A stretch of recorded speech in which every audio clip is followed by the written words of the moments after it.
President Trump speaks to the annual CPAC meeting of conservatives this morning after saying schools need to protect themselves from violence.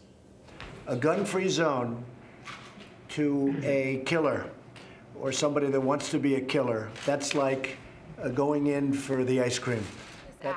The president endorsed letting trained teachers carry weapons when he met with state and local officials yesterday. That idea has people split along party lines, according to a CBS News poll out this morning. 44% of Americans favor teachers carrying guns. 50% are opposed. The poll also finds 65% support stricter laws on gun sales. That's the highest number ever recorded in our poll, up 8 points since December. Julianna Goldman is at the White House. Julianna, good morning.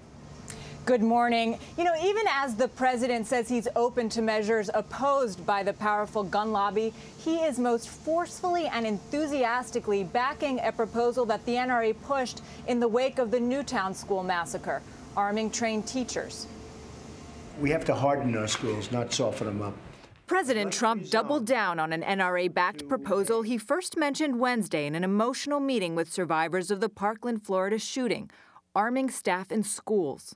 We need to let people know, you come into our schools, you're going to be dead, and it's going to be fast. Teachers who agree to carry a weapon would get training and financial incentives. But you give them a little bit of a bonus. Most of the state and local officials at the meeting did not object, but the president didn't provide a price tag or propose how school districts with limited resources would fund it. There are over 3 million public school teachers nationwide and 400,000 in private schools.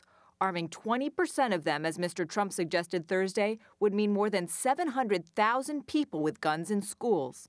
This does not pass any common sense test whatsoever. The National Education Association said more guns in a school is not the solution. The problem is that very dangerous people have very easy access to very dangerous weapons.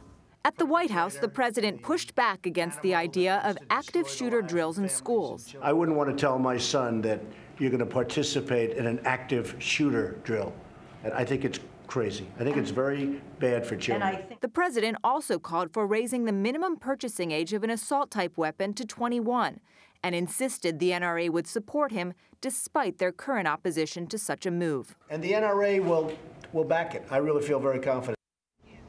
The president spoke with NRA's leadership after last week's shooting. And yesterday, at a gathering of conservatives just outside of Washington, the NRA's Wayne LaPierre echoed some of the very same talking points as Mr. Trump. Bianna, he said the only way to stop a bad guy with a gun is a good guy with a gun. Yeah, he has said that before. And of course, the president will be speaking at CPAC today, and we will be covering that. Julianna, thank you so much.